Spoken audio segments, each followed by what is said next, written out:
என்றும் நான் செல்ல மாட்டேன். கிறிஸ்துவுக்குள் பிரியமானவர்களே, ప్రియమైన నా సహోదరి సహోదరులారా, உங்களை சந்திப்பதில் மிக்க மகிழ்ச்சி அடைகிறேன். మిమ్మల్ని సంధించడంలో నేను చాలా సంతోషంగా ఉన్నాను. இந்த ஊழியத்துக்கு நீங்கள் கொடுக்கக்கூடிய ఈ సేవకు మీరు ఇస్తున్న ஆதரவுக்காக நன்றி செலுத்துகிறோம். ఆదరణ కొరకై మీకు వందనాలు. உங்களையும் கடவுள் ஆசீர்வதித்துக் கொண்டிருக்கிறார். మిమ్మల్ని దేవుడు ఆశీర్వదిస్తాడు. இந்த வார்த்தையின் மூலமாக தேவன் உங்களை பலப்படுத்துகிறார். ఈ వాక్యంతో దేవుడు మిమ్మల్ని బలపరుస్తాడు. ஏன்னா வேதம் நமக்கு அப்படிதான் கற்றுக் கொடுக்கிறது. ఎందుకంటే దేవుని వాక్యం అలానే చెప్పబడుతుంది. என் அன்பு சகோதரியே, నా ప్రియమైన సహోదరి సహోదరులారా, நீ தேவனுக்கு பயப்படுகிறபடினால் మీరు దేవుని భయపడుతున్నారు కాబట్టి கர்த்தர் உன்னை விடுவிக்க விரும்புகிறார். అందువలన యేసు ప్రభు మిమ్మల్ని విడిపింపగోరుతున్నాడు. உன் வாழ்க்கை சூழ்நிலையை மாற்ற விரும்புகிறார். మీ జీవితంలో ఉన్న అన్ని పరిస్థితులను దేవుడు మారుస్తాడు. நம்முடைய பாவங்கள் மன்னிக்கப்படும். మన పాపాలు మన్నించబడతాయి. அவரிடத்தில் வரும் பொழுது ఆయన యుద్ధకు వచ్చినప్పుడు ஒரு கெட்ட குமாரன், దేవుని వాక్యంలో మీరు చూసే ఉంటారు తప్పిపోయిన కుమారుని గురించి. அந்த மகன் தேவனிடத்துக்கு திரும்ப வந்தான். ఆ కుమారుడు దేవుని యుద్ధకు తిరిగి వచ్చినప్పుడు அதனால் அவனுக்கு மன்னிப்பு கிடைக்கப்பட்டது. అందువలన అతనికి మన్నింపు ఇవ్వబడింది. மறுபடியும் அவனுடைய வாழ்வு ஆசீர்வதிக்கப்பட்டது. తర్వాత అతని జీవితం ఆశీర్వదించబడింది. அதுதான் வேதம் நமக்கு சொல்லுகிறது. అదే దేవుని వాక్యం చెప్పబడుతుంది. சங்கீதம் 130 அதிகாரம் 4வது வசனங்கள் இவ்விதமாக சொல்லுகிறது. దేవుని వాక్యం ఈ విధంగా చెప్పబడుతుంది. కీర్తనలు రాసిన సువార్త 130వ అధ్యాయము 4వ వచనం. உமக்கு பயப்படுபவர்களுக்கு உம்மிடத்தில் மன்னிப்பு உண்டு. అయినను జనులు నీ యందు భయభక్తులు నిలుపునట్లు నీ యుద్ధ క్షమాపణ దొరుకును.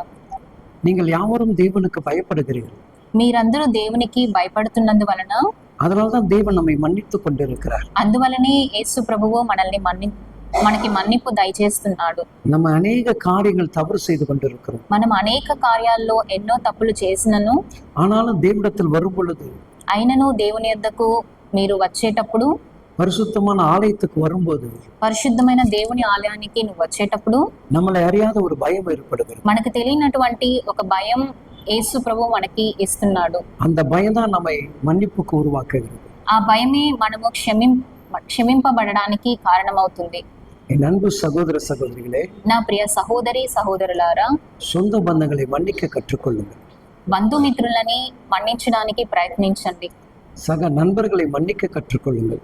సహా మీ తోటి స్నేహితులని మన్నించడానికి ప్రయత్నించండి. ஏன்னா நீங்கள் தேவனை நம்புகிறீங்க. ఎందుకంటే మీరు దేవుణ్ణి నమ్ముతున్నారు. நாம் யாவரும் தேவனுடைய பிள்ளைகள். మనమందరం దేవుని కుమారి కుమార్తెలము. நம் தகப்பன் எல்லாவற்றையும் மன்னித்தார். నీ తండ్రి అన్నింటినీ మన్నిస్తాడు. அதுபோல் நம்மளும் மன்னிக்க வேண்டும் என்று தேவன் சொல்லுகிறார். అందును బట్టి మనము ఒకరినొకరు మన్నించడానికి సిద్ధంగా ఉండాలి.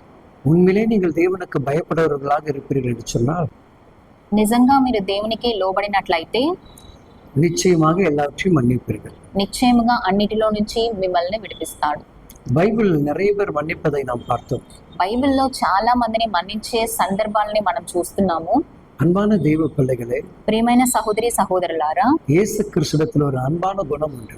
యేసుక్రీస్తునందు ఒక ప్రియమైన గుణం కలిగి ఉన్నాడు. அந்த குணம் நமக்கு வேண்டும் என்று தேவன் விரும்புகிறார். ఆ గుణమే మనలో రావాలని యేసు ప్రభు ప్రయత్నిస్తున్నాడు. இயேசு கிறிஸ்து சிலுவையில் போகிறதுக்கு முன்பாக, యేసు ప్రభువు సిలువలో వేసేకి ముందు, நம்முடைய இயேசு கிறிஸ்து మనల్ని యేసు ప్రభువు பிதாவிடத்தில் దేవుని యొద్దకు இந்த ஜனங்களை மன்னியும் என்று சொன்னார். వీరేం ఎరుగరు గనుక వీరిని మన్నించు అని చెప్పారు.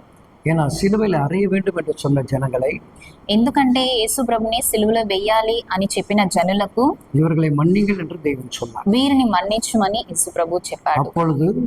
అప్పుడు நாமும் பலரை மன்னிக்க வேண்டும். మనము పలువురిని మన్నించడానికి సిద్ధంగా ఉండాలి.